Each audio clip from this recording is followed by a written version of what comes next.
freely exchange information with her. I know what the Seychelles government's priorities are.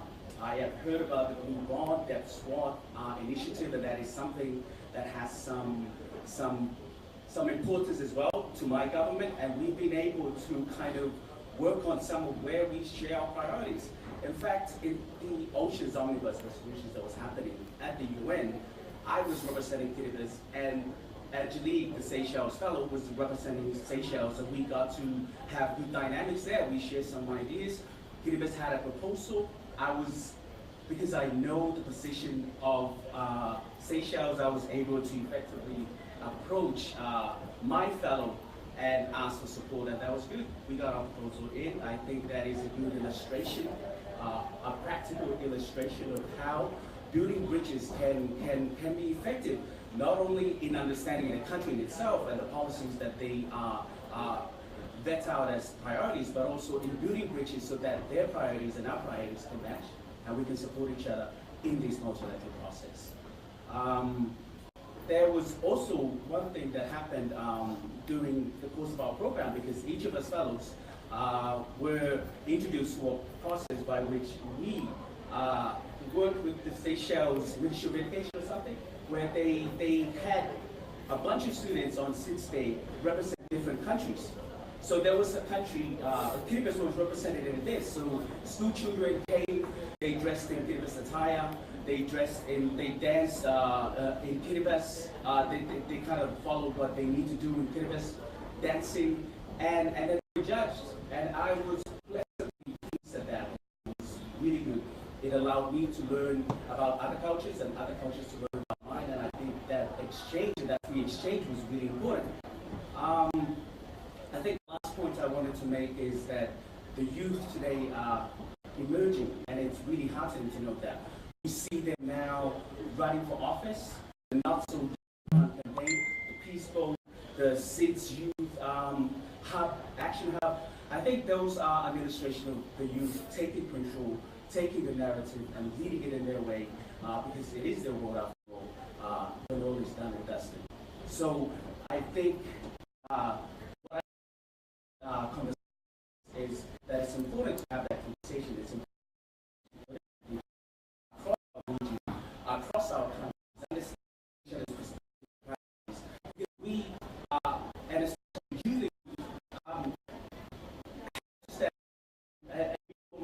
and the best of what is and what you need.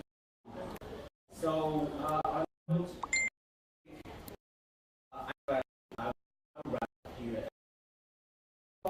and we organize projects to have local COIs, so local conference of youth in every part of the world. And we had one in the Indian Ocean in Antananarivo. So this was the poster for the conference. And the idea was for the Indian Ocean to gather all the islands, all the young people who were working on the climate change in one place, and to mobilize and to collect what they were doing and to bring it to the COI and to the COP. So the idea was really to work together, and for us it was the first time that we were working together on a project. So we get involved people from La Réunion, the Seychelles, Comores, Mauritius, and Madagascar to work together to organize this event.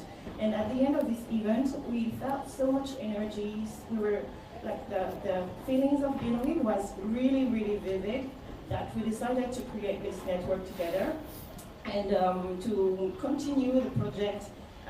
So basically what we are doing is more about four kind of work. So we promote the work of young people inside of the Indian Ocean. So we have a Facebook group because this is what really works for us at the moment.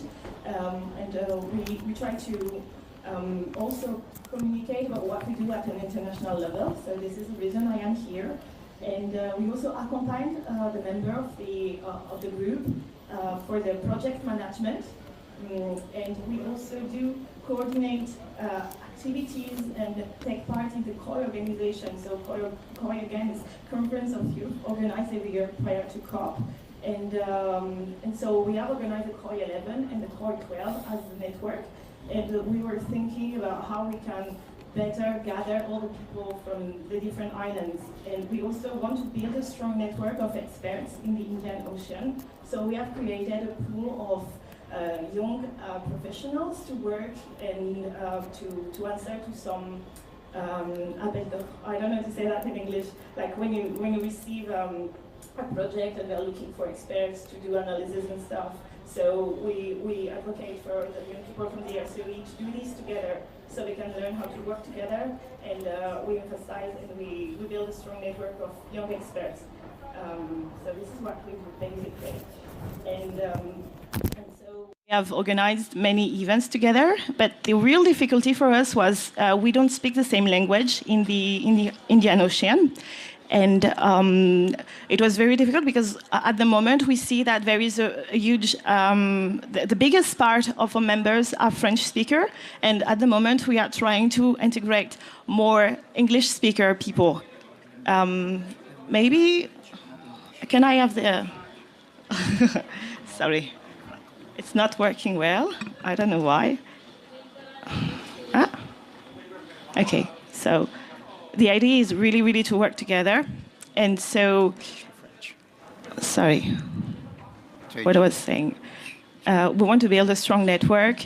And the difficulty was because of the language.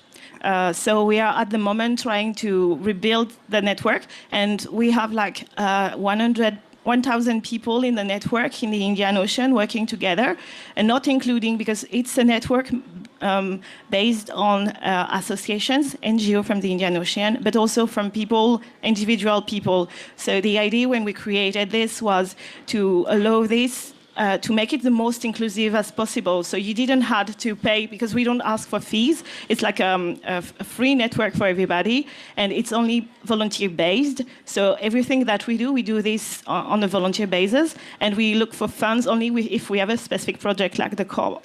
So, and for example, in Madagascar, we participate to the Earth Hour. So we did the mobilization, we gathered the people, and we had like the biggest Earth Hour in Africa in 2016, and it was reported in the WWF network.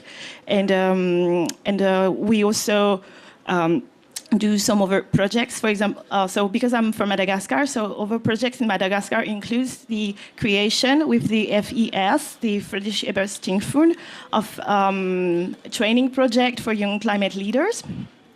And we send people to the COP after that. So we train 20 people for 6 months, and then they elect someone and they send someone to the COP. And the idea is really to promote what we are doing in the Indian Ocean, because it's very difficult for us to be heard. And one of the next steps of the network, so we have 2 projects on the moment, is to, we would like to organize a koi on a boat. So if you have any ideas about how we can do that, it could be great for next year, like a moving koi from each island of the Indian Ocean. So this is like a real project we are working on at the moment. And we are gathering all the ideas, all the tips from people and helps. So if you want to give a hand, just reach me out. And one of the other issues is to create a network bigger than only the Indian Ocean. So this is also the reason I am very pleased to be here, because we would like to learn more about the other islands. Because, for example, Madagascar is kind of excluded sometimes because we're a big island, but it's okay. So we want really to cooperate with everybody from all the ocean, Caribbean, Pacific, and other islands in the Indian Ocean. So thank you for listening.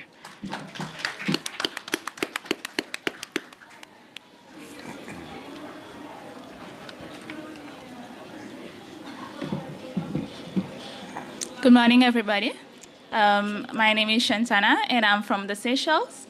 I am here as part of the Seychelles delegation, the Seychelles support team, and I am also representing SIA Seychelles. I'm just here to do a brief presentation on knowledge sharing and bridging the gap between the distance that there are between young people of the Indian Ocean and the world. So I am part of a youth-led regional NGO known as SIA, Seeds Youth Aim Hubs, and our aim is to connect youth from seeds in Africa and Asia. SIA was created after we realized the dispersions of seeds youth in the AIMS region, and it is meant to encourage collaboration, exchange of ideas, resource finding and sharing, and ways to address common challenges. So SIA in itself as an organization is a solid example of how youth have come together to join together to bridge the distance that exists between us. We encourage unity, mobilizations, we have empower and increase cooperation between young people. So SIA currently has 8 chapters: SIA Mauritius, SIA Rodrigue, SIA Comores, SIA Cape Verde, SIA Seychelles, SIA Maldives, SIA Sao Tome and Principe, SIA Cape Verde, SIA Guinea-Bissau. So far from 2014 to 2017, we have done about 18 plus activities that has been completed and successfully regionally, but there are more that has been done throughout the local hubs. There are 660 plus youth which has been impacted on ocean project related to ocean protection regionally. And we have also participated in various international conferences, including the UN Conference on Climate Change, COP21, 22, 23, and 24, UN Ocean Conference, UNESCO NGO Conference in 2017, UN International Conference of Seeds, amongst other conferences. Apart from being an NGO which encourage knowledge sharing and bridging the distance between young people, we have also engaged in projects, regional projects, that with the same aim. For example, the Prep for COP training, it is an annual climate diplomacy training focusing on empowering young people. It is done on a period of 1 week, and it is aimed at making young people understand the various processes that comes with participating in a COP conference, understanding the UNFCCC empowerment on climate journalism, and also how to equip them with skills on how to run successful climate campaigns. Our last year's COP, Prep for COP, for example, saw participations from youth of Seychelles, Comores League, as well as international youth from Cannes, Youth Climate Lab, and also Climate Tracker. Other regional projects that we've done is Singu. Singu is an ocean-related initiative aimed to empower youth to become oceans advocates. This year's Singu saw the participation of Seychelles, Rodrigue, and Mauritius. We have Yannick Meli at the back, who was one of the participants who attended this year's Singu. And they came up with a project called Diving Against the Debris, and it was held in Mauritius. And they also followed a program where they graduated and got their open water diving certificate. We also have done publication, regional publication, for example, Youth Toolkit on Seeds and Climate Change, empowering youth-led advocacy for climate change with seeds, as well as Les îles face au changement climatique, comprendre pour agir. Speaking as a member of SIA Seychelles now, we have also engaged in projects that is meant to bridge the gap between the distance of the AIMS Regents Island. For example, we have the Blue Economy Internship Program, which is a program that was launched in 2016. So far, there has been 3 editions of the program. And at phase 2 of the Blue Economy Internship Program, young people from Seychelles and Mauritius get the chance to do an exchange together. As well as currently have this an initiative called the Seychelles Support Team. And the Seychelles Support Team is a program facilitated by Youth Climate Lab that serves to minimally engage youth in international climate processes. So we have 4 youth here at COP24 who are part of the Seychelles Support Team, including myself. And it does not only provide a professional experience for young people, but also facilitate sharing between international and ancestral youth. So because I have only 4 minutes, I will end here. Thank you for listening.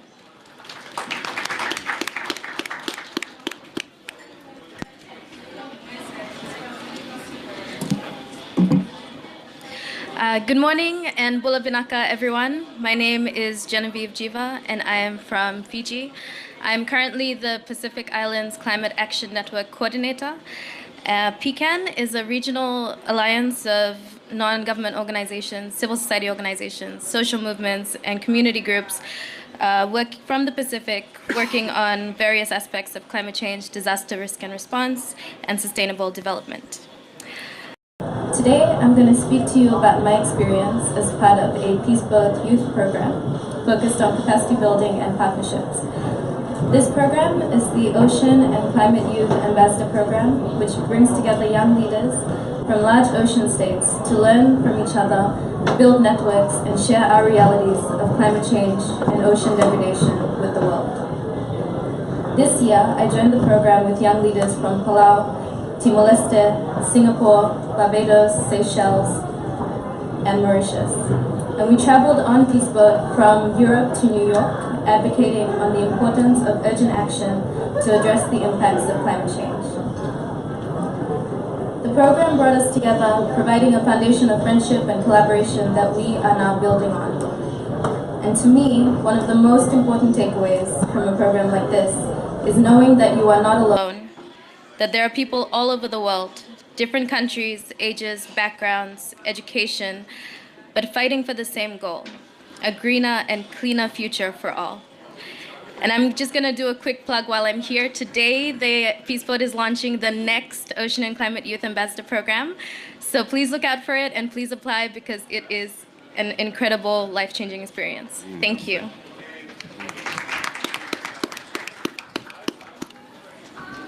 Thank you so much. We obviously cut down our main panel's time to make enough time for the youth speakers, but I hope you all agree it was worth it to hear a diverse range of people doing amazing things.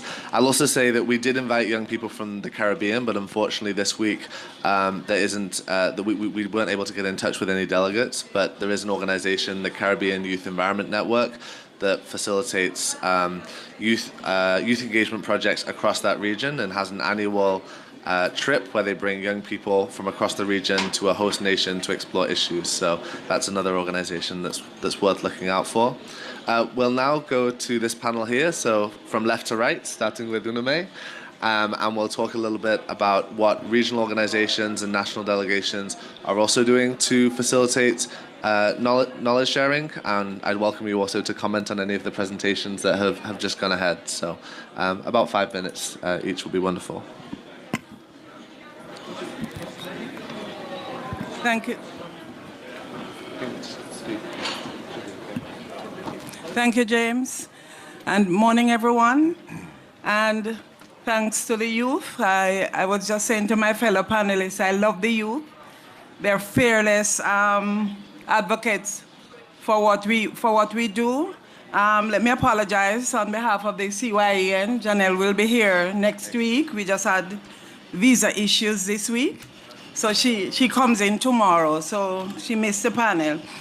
I want to talk a little bit about what we're doing in the region and how probably strong institutional framework and real political leadership can advance the work that we do in the Caribbean. And as probably most of you will hear by now, our Prime Minister, Andrew Holness, and the President of France has been given a charge by the UN Secretary General to advance the climate finance, to provide political leadership for the climate financing of the Paris Agreement. And therefore, sees with that responsibility to advance not only the finance agenda, but the entire climate agenda across the region.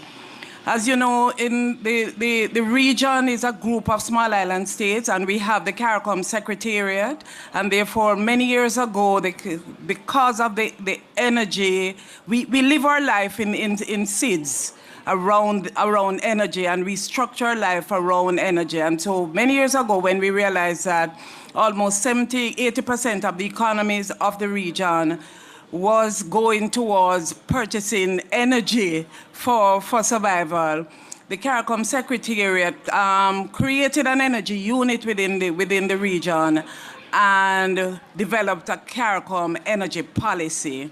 And then there were national energy policies. And Jamaica in 2009 structured its own energy policy.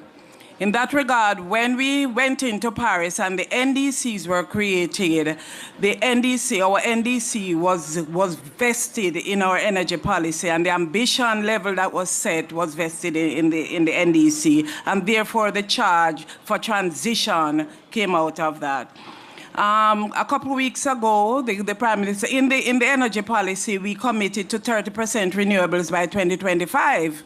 But then a couple of weeks ago, the Prime Minister said we can do more than that. We are going to go for 50% renewables by 2025. And therefore, there is no pressure there, right? But so Jamaica in itself, in terms of the transformation, we had one of the first, I think the first CDM projects when the CDM was launched. And we had, at the time, built a wind farm, Wigton Wind Farm. And that was a joint initiative between, it was a government-driven project, and now it is going to be divested and IPO. We are in phase 4 of Wigton Wind Farm.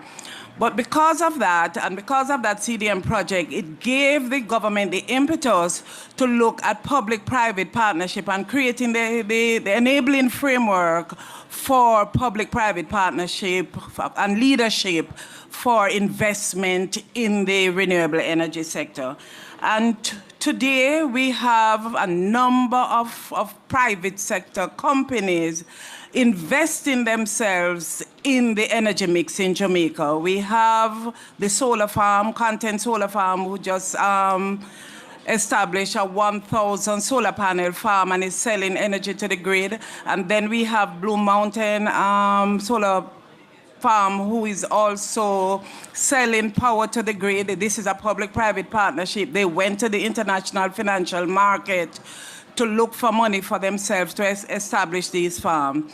The issue I'm making is that the ministry, and a Ministry of Energy was also created to drive the energy policy.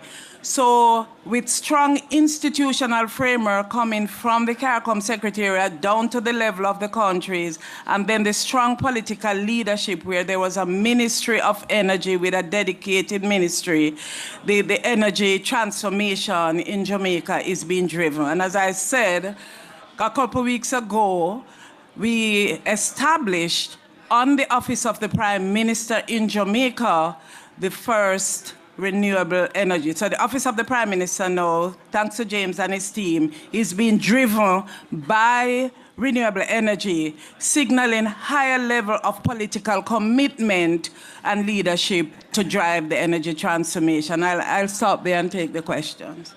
Thanks so much, UnaMay. And actually, we'll just briefly play a video from Jamaica. I won't go into too much because I'm at the start of the video introducing it, but I will just say that this was a project, a youth project that we did in partnership with the Caribbean Youth Environment Network to hold a solar challenge, and we'll now be running these across the region with next year similar challenges in Grenada, Belize, and Guyana. So if you can.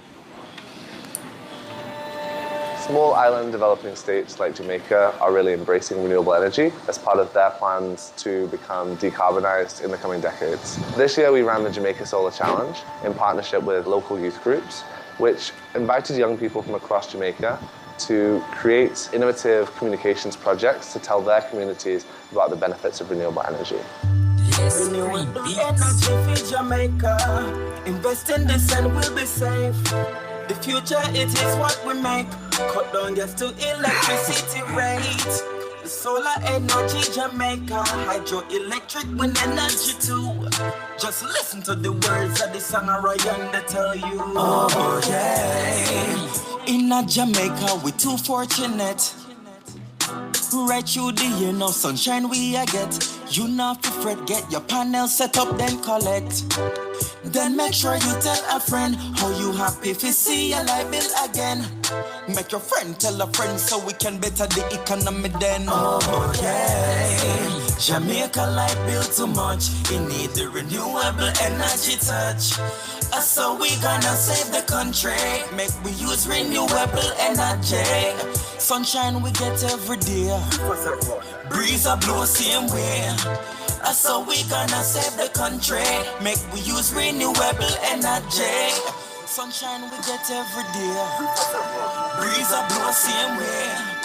So we gonna save the country. So we received fantastic youth entries for this project, and we think it's really important that messages about the benefits of projects like renewable energy need to come from young people. They can do a much better job of telling their peers and spreading that message than we can. So we thought if we have a budget, why not offer a prize and encourage songs like this. So that was our winner, and we had obviously many more videos and other things that we've been able to use like that. So moving on from that, I'll go on to Francois, if you could talk a little bit about the Pacific Island Development Forum. Thank you, James.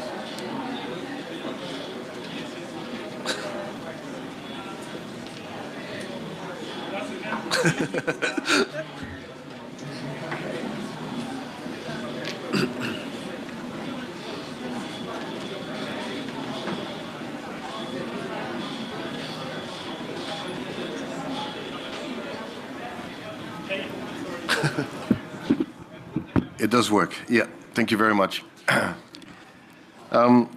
First, I'd like to really acknowledge the presentations done by the youth, the young people of Kiribati, Seychelles, Fiji, and Madagascar on behalf of their networks of SIDS.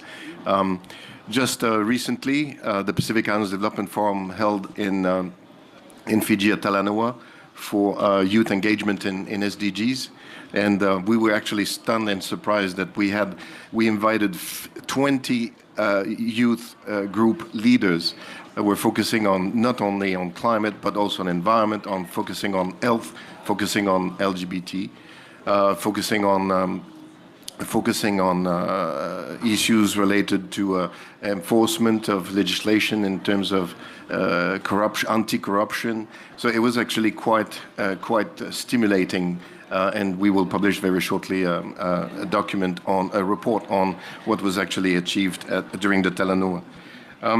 Look, the Pacific Islands Development Forum was created by the Pacific leaders about 3 years ago. So we're a very young organization.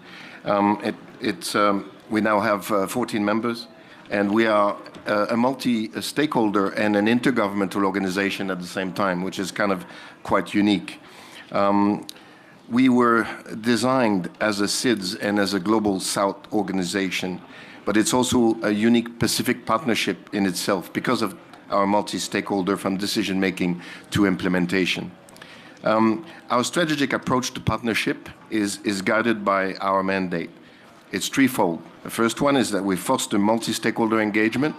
We focused on the comparative advantages of South-South cooperation, and we aim at developing inter-regional and intra-regional SIDS partnerships to benefit the implementation of SDGs and climate resilience in the Pacific Islands.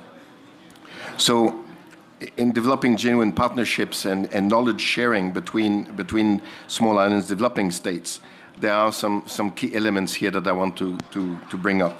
And this started really, the first element that we did, the first thing we did was becoming a member of the Global Island Partnership. The Global Island Partnership, set by the leaders of the Seychelles and Palau, at COP8 in 2007, I believe, was really instrumental in putting a first network of organizations and countries with similar island context together and to share experiences. And that network has become really very important for the PIDF. A lot of our activities and the introductions to, for example, Solar Head of States was done through GLISPA. Our work together with the Seychelles, the James Michel Foundation, was actually introduced to us to focus on the blue economy by GLISPA and by the team and our encounters with the Seychelles. Since then, the Pacific Islands Development Forum has actually developed a series of new partnerships and MOUs specifically addressing SIDS. We've become a member of the SIDS, the ARENA SIDS Lighthouse program. We've actually signed an MOU directly with the Aruba Center for Excellence for Sustainable Development of SIDS. We have focused our partnership also on the Interagency Consultative Group for the Global Partnership on SIDS at the United Nations. So all these key elements are extremely important and relevant. But I wanted to conclude here on our role is indicating that these experiences that are done in the islands, particularly on island resilience, are absolutely relevant, and the exchanges are needed so that we understand a bit better. when we started the Pacific Islands Development Forum was on the fact that we were going to focus in developing tools for the green growth and the blue economy. At that time, in 2013, we were talking about this, while in the Seychelles, they had already published a book. James Michel has already published a book on the blue economy. We were just starting to grasp the concept of the blue economy. We haven't still completely grasped it. And in fact, the Seychelles and others have already developed it. The same apply with, for example, the invitation that the Prime Minister of Grenada provided to the Pacific Islands Development Forum to talk to the Small Island States World Bank meeting. And there, the first concept of a Caribbean climate smart alliance was developed within following that meeting. And we were invited to the actual setup of the first ideas of having philanthropic, community, governments, and private sector working together to develop that alliance. This would have not happened without having that close collaborations and knowledge exchange. So I just wanted to raise this as a classic example where work done in the Caribbean and work done in the Indian Ocean can actually benefit the Pacific Islands. And I'm extremely proud to be a member of the Global Highland Partnership. We will continue that membership because it gives us the right tools and good lessons learned and best practices that we can then adapt and adopt in the Pacific Islands. Thank you. Thank you so much, Francois. And those kind of concrete examples are exactly what we're looking for at this event. The Global Islands Partnership, I should have mentioned earlier, was obviously how Solar Head of State and the Pacific Island Development Forum originally contacted. And since then, we've signed an MOU and actually got funding from the Government of India through the South-South Cooperation Fund and the UN-India South-South Cooperation Fund, I think is the full name. Partnership Fund, to do Solar Head of State projects in all of PIDF's members over the next 2 years. So we're excited to move forward with that partnership as well. And also through the Global Islands Partnership was how I met Ronny Jumeau from the Seychelles, and I'm here on a Seychelles badge as part of the support team. The support team. So over to you, Ronny. Thank you. Thank you. First of all, happy Youth Day to all the youth here and everybody who considers them youth. You just heard a youth from Seychelles speak. I'm just a little older than her. First, happy Youth Day. Secondly, congratulations, Jamaica. Last week, UNESCO added reggae music to its list of international cultural treasures worthy of protection and promotion. Now, reggae music is not just for the youth, but I knew if I said that, I would score points with the youth. Thirdly, my boss has spoken. This is a youth event, and Shantana just spoke about SIA. I'll talk about two things about SIA. First of all, when we're talking about youth knowledge and sharing, is how much importance do you place in the youth? In Seychelles, because SIA, Sage Youth Ames Hub, which actually started in Mauritius, but now, as you can see, is all over the Ames region, which by now is called the ACE, no longer Ames, because the Mediterranean is out. SIA was the youth group that prompted the Seychelles government to ban all single-use plastic in 2017, taking effect in 2018. It was due to them. It was always on the Ministry of Environment's agenda. They pushed it up the agenda. Since then, the government has quietly and informally ceded all initiatives on plastic pollution to SIA. They tell the government what to do, and the government follows. That's who they are. So the last thing I'll talk about, when Shantana said the Seychelles support team is an initiative with the Youth Climate Lab. Actually, it's an initiative between the Climate Change Department, SIA, and Youth Climate Lab based in Canada. And in here, I see members of the Seychelles support team who have Seychelles party badges, apart from the one who just spoke. We just had a Seychelles support team member speak from Fiji. There's one there from Botswana. The Canadian has gone on to another meeting. Every year, what we do, starting last year, we did 4. This year, there's 3 plus Angelique is 4. We bring the youth over, And together with the Youth Climate Lab, we surround our youth team with international youth activists and negotiators. We have about 20 people here in the SST, and only four of them are Seychelles. They are not our youth delegation. They are part of the Seychelles delegation. They just happen to be younger than the others. So when they talk to us, they don't talk to us as youth. They just talk to us as another general. So it's an intergenerational thing. What we do with those 20 young people, which we wouldn't be able to do with the 4, is they all assigned parts of the negotiations. They are following loss and damage. They're following, you name it, adaptation. There's different ones. They go to AOCs. Every morning they meet and they report and they write reports for us. And we have youth, and talking about the theme of this, youth from the Caribbean can join. We have someone from Mauritius on our team. And some of them come on our team because there's a limit on civil society badges sometimes. Sometimes they just want to be part of this fun group, this fun but serious group of SST. And as a result, what we have on the SST, which is in a sense a youth support group, are not just people out of university. We have people in our group who are working. Some of them are really qualified. They come under the age gap of youth. And some of them actually make talks to the fellow members of the Seychelles support team. We have someone from WRI on our team under the Seychelles badge. The only thing is for us not to run into trouble is you're not allowed to speak in the negotiations without clearing it from someone from the Seychelles. So this is the outreach we've done. We're so confident of, if you're running the plastic, and as a result of the plastics, we banned plastics in 2017. The Seychelles Hoteliers Association approached government. It's a very powerful association since a #1 economy. And they said, excuse me, you seem to have forgotten plastic straws. So we said to the hotels, you want to ban plastic straws? You use them a lot in cocktails. They said yes. So in January, we're banning plastic straws, started by the youth. So what we mean is we put our money where our mouth is. We just don't say, now let's hear a voice from the youth.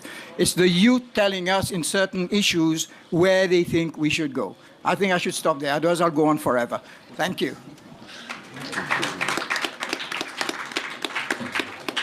And I'll express my thanks again, Ambassador Jumeau, for having me. I think this is the 3rd time I've been on a Seychelles badge now to one of these meetings. So I very much appreciate that opportunity, and would definitely agree that it's definitely fun and also a very valuable experience with a multicultural group of people bringing diverse experiences and also being able to support the Seychelles in their negotiations. So last but not least, we have Ms. Norma Cherry-Fevrier from the Organization of Eastern Caribbean States, who will tell us a little bit more about their work in the Caribbean.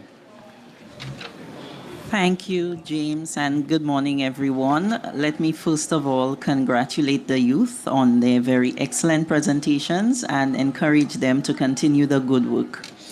The Organization of Eastern Caribbean States is an intergovernmental organization in the Eastern Caribbean. It was established by the Treaty of Bastille in 1981, and this treaty was revised in 2010. The organization comprises 10 member states, 6 independent member states, including Antigua and Barbuda, Dominica, Grenada, St. Lucia, St. Vincent and the Grenadines, and St. Kitts and Nevis. It also comprises 3 British overseas territories of Anguilla, BVI, and Montserrat, and we have 1 French overseas territory of Martinique. The main objective of the OECS is to contribute to the sustainable development of its member states and help them to capitalize and maximize the benefits of their collective space. How do we at the OECS encourage sharing among the islands? One of the key things we've done over the years is the involvement of the media in climate change issues and training them in communicating effectively the climate change message. We have also recently published a case study with the Center of Excellence in Aruba on a project that we undertook in Dominica. It was a drainage project under a climate change adaptation project that we executed. And the case study is titled Flood Management, Pushing Climate Down the Drain. How a revamped drainage system helped a seaside community in Dominica adapt to climate change. This is available on the website, and I will be happy to share it with anyone who wants. Also, recently, the OECS facilitated the visit of Antigua and Barbuda to a small fishing community in St. Lucia, where a gentleman has successfully developed a mobile desalination plant. And this technology has also been shared with Nauru in the Pacific. What do we do best as the OECS? We do a lot of, we engage in a lot of regional governance mechanisms and harmonization frameworks. For example, annually we host a Council of Ministers of Environmental Sustainability meeting where we receive our mandate of work for the year and report back to them on the work that we have undertaken for the year. We also engage in a lot of coordination of action on model policies and legislation. And over the years, the Commission has done this very excellently. The most recent model legislation we developed was one on water, where the countries can adapt this model policy and legislation to their national context. What can we learn from other islands? I will say that as islands, we're all vulnerable to the impacts of climate change.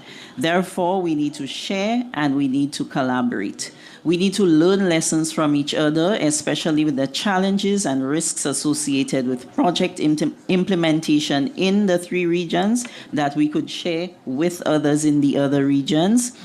And we also need to share how we in the 3 regions use the tools of the SDGs and the Samoa Pathway to help us achieve our regional objectives and national objectives in the islands. One of the things I want to highlight in terms of a critical lesson we learned from the implementation of a climate change adaptation project in the OECS is that we did some work, for example, in Barbuda and in the Grenadines. And one of the key lessons we learned is that on the mainlands, for example, the bigger islands like Antigua, the cost of transportation is less. Once you have to transport material to Barbuda, it gets more expensive, and to the Grenadines. So these are some of the lessons we learn, and these lessons can inform better implementation of other projects in the region, and we would be happy to share these experiences and best practices with our other sister islands. So thank you very much. And thank you so much for that overview of the OECS. I'd just like to briefly mention Solar Head of State and how actually all of these panelists are connected through our organization. We're a non-profit that works internationally. We started with a campaign asking world leaders to install solar panels on prominent government buildings, whether that's the White House equivalent, the Parliament, the presidential residence.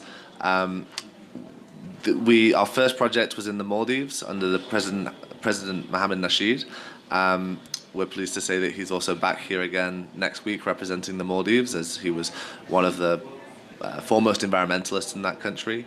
We later did a project in St. Lucia on Government House. And just a few months ago, as UnaMay mentioned, we worked with the government of Jamaica to install solar panels on the Prime Minister's offices. Now, these individually are only small projects, but they're designed to highlight the importance of solar energy and renewable energy, both within the country, but also to showcase the work that small island developing states are doing on renewable energy to the rest of the world. And so we were very happy that during the installation of solar panels on Jamaica, the Office of the Prime Minister of Jamaica, they also announced the goal for 50% renewables for Jamaica by 2030. We now have an MOU, as mentioned, with the Pacific Island Development Forum, which has been funded by the government of India for similar projects in all 11 member states. I think it's 10. 10 member states of the PIDF. And us, in our sector. And the PIDF headquarters as well. And this year, during the CARICOM Heads of Government meeting, we also signed an MOU with OECS for similar projects with the OECS HQ and all of their member states. So we're currently working on the funding for that one. Seychelles, outside of the Solar Head of State project, recently announced that they will be installing solar on all of their prominent main government buildings. I think it's the State House. All three branches of government, State House with the President's office, the Parliament, and the law courts. All three will install solar panels. And it's within Indian government as well. With Indian government as well, which is also fantastic news. So I just got told we have 5 minutes left, so maybe I was a bit optimistic about 30 minutes of questions from the audience. But I'm going to ask Kudzani if you can run around with the microphone for me, and we'll just take for the last 5 minutes any points from the audience. That could be on any responses to the panel. We'll start with Jenny. Any responses to the panel or your own experiences that you'd like to contribute to this conversation? Thank you. Yes, hello. This is Gianni Canetta from Greening the Islands. It's a global network creating a network of island stakeholders committed to sustainability. And anyway, we have created a web app to connect people from islands sharing best practice. So I invite all of you to download in your mobile the Green the Islands web app and connect each other. It's work like LinkedIn and like WhatsApp and connecting. And you can place news, it's free news about best practices. So everybody can connect each other. And also we launched the Green the Islands Observatory Global Index with a questionnaire in our website to create a ranking of the most sustainable islands in the world. So every year we will give an award to the most sustainable islands. And you can apply, and we create this ranking. Anyway, thank you very much, and hope to connect in Green the Islands web app. Thank you. Thank you, Jenny. Thank you. Do we have any other? Liam at the front? At the front here. Thanks ever so much. My question is about a very different type of transition to what we've heard about. How do we see these fantastic youth individuals across islands transitioning into government, into civil society, into running organisations? It's fantastic with the example of Seychelles, of the role that youth organisers have in influencing. The next step is how do we aid people from small island states, from youth groups, transitioning into positions of power and responsibility? Because in my mind, that's where we need to go, and we need to be getting youth individuals into senior positions much earlier if we're going to really tackle climate change and sustainable issues around oceans. Would anyone like to briefly, UnaMay? Thank you very much, and that's an excellent question. For us in Jamaica, we have established now the Climate Change Youth Council. The Climate Change Division itself has a board constituted of public, private sector, government in it, and the Climate Change Youth Council is an adjunct of the board, and therefore we have a youth advocate on the board, and it helps us to transition the youth into the government departments. And I think it's an excellent question, and I think that's the only way that the transition. For us in the division as well, we have a coordinator of youth activities, and Janelle will be here as part of our delegation. She comes in tomorrow. But she's a member of the council and therefore makes the link between the government department and the council, and they, as I said, they sit on the board, on our board. Yeah, we have just a very brief point from Jay. I'll also add to that obviously the experience of all these young people coming to events like COP is fantastic training for future careers, etc. And unfortunately, one of the limitations is funding for people. It's always expensive coming from a small island state to travel anywhere, and so we're very fortunate the government of the Seychelles funded the young people from the Seychelles, that UnaMay was able to find funding for the young person coming from Jamaica, but that's always going to be one of the limitations to bringing people to these types of events. We have 1 minute. Okay, cool. So just to answer from the example of Madagascar, what we were doing is we are at the moment working on in the process of elections. So we want to enter in the parliament as young people advocating for climate and other issues in Madagascar. So we are coordinating to do that in our country. And also what I am doing personally is getting into the business side of the transition, and I am doing that in my company. So I just joined a big group in Madagascar, and I'm doing that there. I'm part of the how do you call that? Security, environment, and social board of my company now. All right, we're going to have to leave it there, but thank you all so much for coming, and thank you to the panelists and all the young people who've been here. I would also like to invite you to our second event, which is also today at 4:15, back here in the Pacific Pavilion. And at that event, in partnership with the Pacific Island Development Forum, we'll be talking a bit more in detail about that project.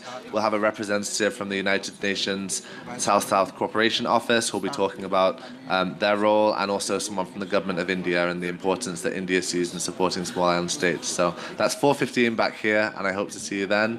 Well, this will also be available online, the Solar Head of State's website, in a couple of days, and right now on the Pacific Island Development Forum Facebook. So please feel free to share that. Thank you all so much. Do it now because we know what to start running around. Yeah,